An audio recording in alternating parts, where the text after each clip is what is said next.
ब्रह्मानन्दं परमसुखदं केवलं ज्ञानमूर्तिं द्वन्द्वातीतं गगनसदृशं तत्त्वमस्यादिलक्ष्यम् एकं नित्यं विमलविचलं सर्वधि साक्षिभूतं भावातीतं त्रिगुणरहितं सद्गुरुं तं नमामि।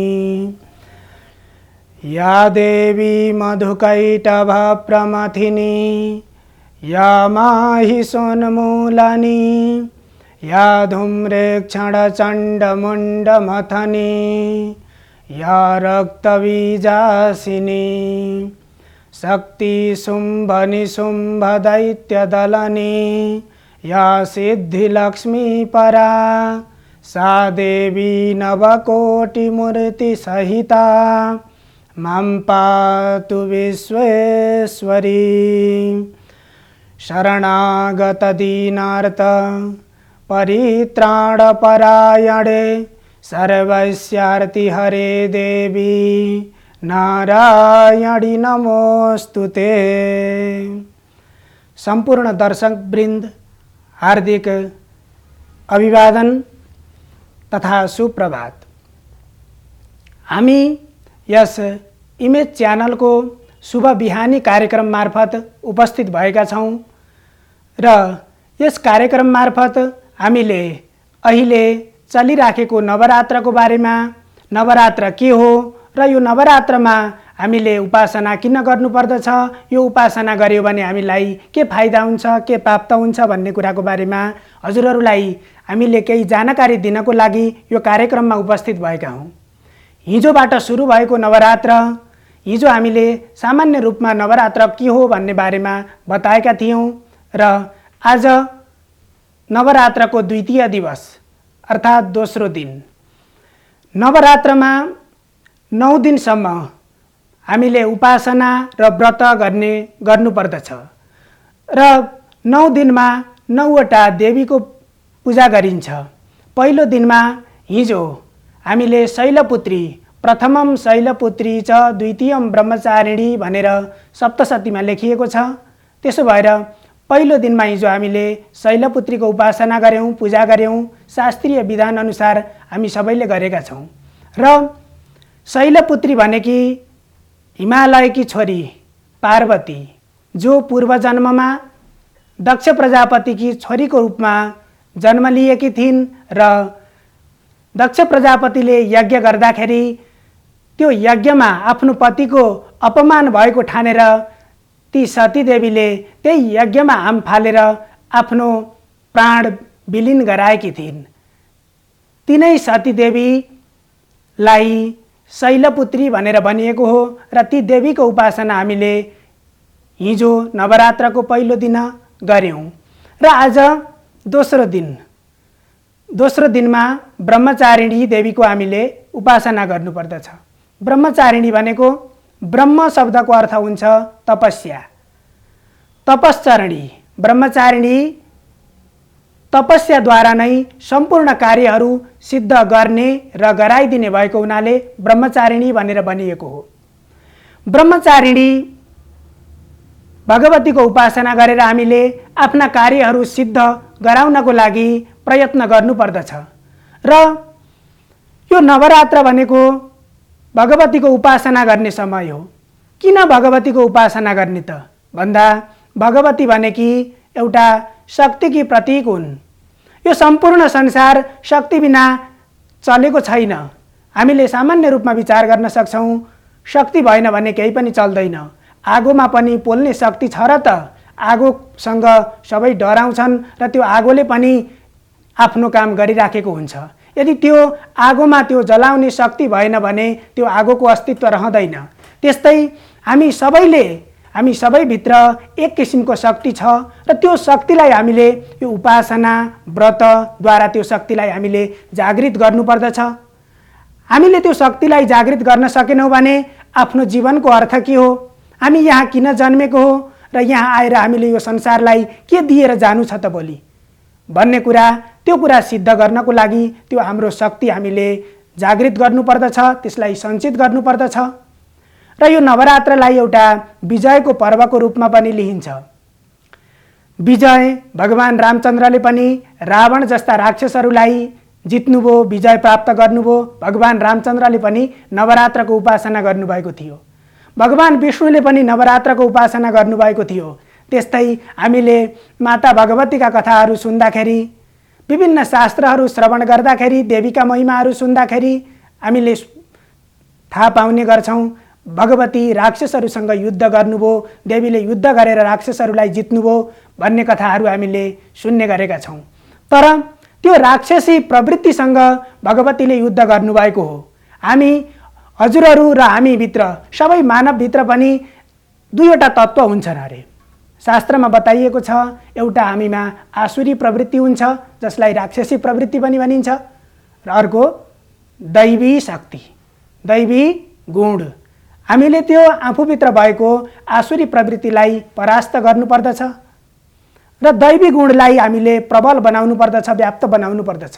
त्यो आफूभित्र भएको शक्तिलाई जागृत गर्नको लागि, त्यो शक्तिलाई प्राप्त गर्नको लागि हामीले देवीको उपासना गर्नुपर्दछ। र त्यो प्राप्त गर्ने तरिका कसरी त भन्दा ऋषिमुनिहरूले बताएका छन्, शास्त्रहरूले विधान गरेका छन्। वर्षमा मुख्यतया दुईवटा नवरात्र हुन्छन्। हुन त शास्त्रमा चारवटा नवरात्रको पनि बारेमा वर्णन गरिएको छ, तर हामीलाई दुईवटा नवरात्रलाई लुप्त नवरात्र भनिन्छ। ती नवरात्रमा ऋषिमुनि योगीहरूले, साधु सन्तहरूले साधना गर्ने भएको हुनाले तिनलाई लुप्त नवरात्र भनिएको हो। र हामी साधारण मानिसहरूले यी दुईवटा नवरात्रलाई मुख्यतया बुझ्ने गर्दछौँ। र ती दुई नवरात्र भनेका एउटा शारदीय नवरात्र अर्थात् आश्विन शुक्ल प्रतिपदादेखि आश्विन शुक्ल नवमीसम्म हुने गर्दछ, जसलाई हामीले दशैंको नवरात्र भनेर पनि बुझ्छौँ। र एउटा चैत्र शुक्ल प्रतिपदादेखि चैत्र शुक्ल नवमीसम्म हुन्छ, जुन अहिले चलिराखेको छ। र यसलाई एउटा मधुमासको नवरात्र पनि भन्ने गरिन्छ। किन मधुमास भनियो त? चैत्र महिनादेखि नयाँ ऋतुको प्रारम्भ हुन्छ। वसन्त ऋतु सुरु हुने भएको हुनाले प्रकृति पनि त्यस्तै रमणीय हुन्छन्, र त्यो रमणीय हुने भएको हुनाले यो नवरात्रलाई पनि मधुमास नवरात्र अर्थात् चैत्रकालीन, चैत्र शुक्ल प्रतिपदामा हुने नवरात्र भनेर भनियो। र यो ऋतु परिवर्तन हुँदाखेरि हाम्रो शरीरमा पनि अलिकति विभिन्न किसिमका नयाँ रोगहरू आउने अर्थात् आलस्य उत्पन्न हुने भएको हुनाले ऋषिमुनिहरूले यो नवरात्रको विधान गरेका हुन्। यी हाम्रा जुन चाडपर्वहरू छन्, यी त्यत्तिकै सामान्य रूपमा यी चाडपर्वहरू मनाउने विधान भएको पक्कै पनि होइन। ऋषिमुनिहरूको धेरै कठोर तपस्या र साधनाबाट यसलाई उचित ठानेर, यसलाई वैज्ञानिक ठानेर मात्रै यी पर्वहरू मनाउन थालिएको हो। हामीले जुनसुकै पर्वहरू मनाउँछौँ, यी चाडपर्वहरू किन मनाइन्छ भन्ने कुरा बुझेर मनाउनु एकदमै जरुरी हुन्छ। त्यसो भएको हुनाले हामीले यो च्यानल मार्फत पनि हजुरहरूलाई यो कुरा बुझाउने प्रयास गरिरहेका छौँ। र ऋतु परिवर्तन हुँदाखेरि हाम्रो शरीरमा जुन आलस्य आउँछ, र यो भगवतीको उपासना, भगवती भनेको शक्तिको प्रतीक हो, माता भगवती भनेको प्रकृति हो। यो सम्पूर्ण संसार, यो संसारको सृष्टि भयो र यो संसार चलिराखेको छ। एक दिन यो संसार संहार पनि हुन्छ, र यो सृष्टि, स्थिति र प्रलय, यो तीनवटैको कारण भनेको भगवती हो, शक्ति हो। शक्ति बिना यहाँ केही पनि चल्न सक्दैन। किनभने हामीले विचार गर्नुपर्ने हुन्छ, यो संसार बडो विचित्रको पनि छ। हामी यो संसारमा मानिसको जन्म लिएर आयौँ र यो संसारबाट एक दिन हामी जानु छ, यो ध्रुव सत्य कुरा हो। तर पनि हामी यहाँ आउँदाखेरि हामीले जुन कुरा गर्नुपर्ने हो त्यो कुरा पुरा नगरिकन हामी यो संसारबाट बिदा हुनु पर्यो भने त्यो यो जिन्दगीको धिक्कार हुन्छ। शास्त्रमा के भनिएको छ भने दुर्लभो मानुषो देहो देही नाम क्षणभङ्गुर।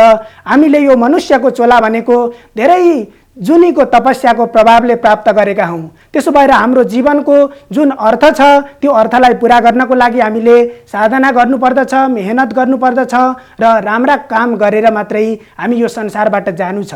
त्यसको लागि हामीले शक्ति प्राप्त गर्नु पर्यो, हाम्रा कर्महरूमा विजय प्राप्त गर्नु पर्यो। र त्यो शक्ति कसरी प्राप्त हुन्छ त भन्दाखेरि त्यो शक्तिलाई हामीले सञ्चित गर्नको लागि, सञ्चय गर्नको लागि नवरात्रमा 9 दिनसम्म उपासना गर्ने, व्रत गर्ने विधान बताइएको हो।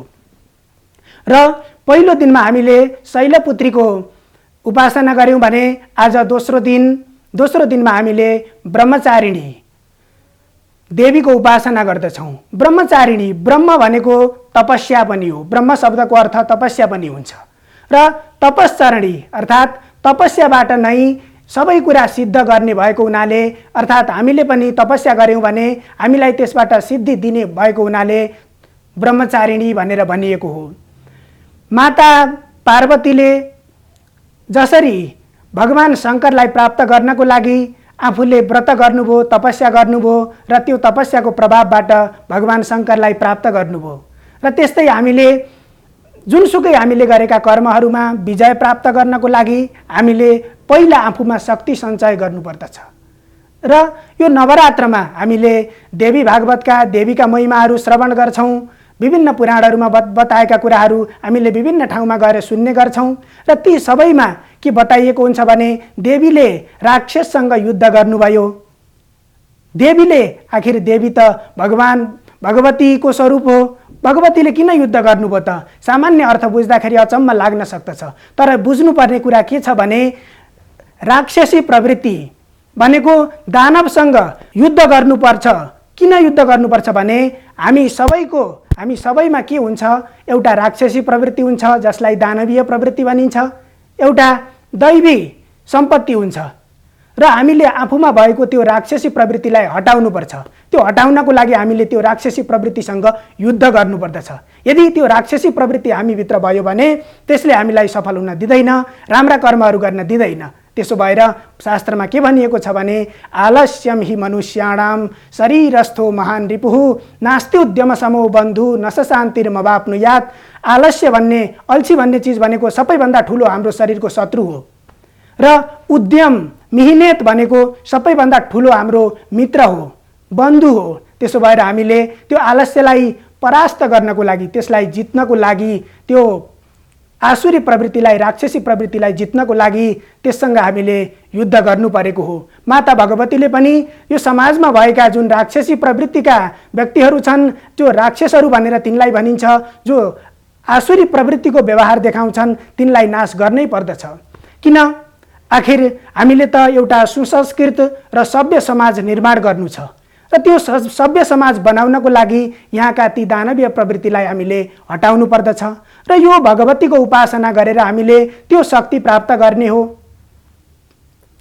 विभिन्न पुराणहरूमा हामीले धेरै कुराहरू, कथाहरू श्रवण गर्छौँ, तर मलाई कस्तो लाग्छ भने हजुरहरूलाई त्यो पुराणहरूको सार संक्षेप, वास्तवमा तिनले भन्न खोजेको कुरा के हो त भन्ने कुरा हामीले जान्नु पर्दछ। यो एकदमै जरुरी छ र त्यो हामीले सुनेर एकैछिन मनोरञ्जन गर्नको लागि मात्रै होइन। यो ऋषिमुनिहरूको कठोर तपस्याको अथाह ज्ञानको भण्डार हो यो पुराणहरू भनेको, शास्त्रहरू भनेको। यो हामीले थाहै नपाइकन यहाँभित्रको त्यो ज्ञानबाट हामी विमुख भएर बसिराखेका छौँ। त्यसो भएर हामीलाई यी शास्त्रहरू केही होइनन् जस्तो पनि हामीलाई लाग्न सक्दछ। तसर्थ हामी यो शास्त्रको यो ज्ञानदेखि हामी विमुख हुनु पक्कै पनि हुँदैन।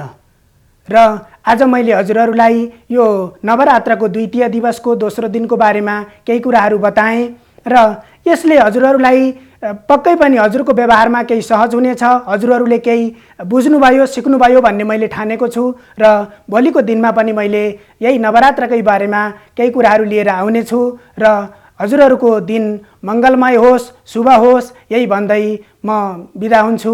धन्यवाद।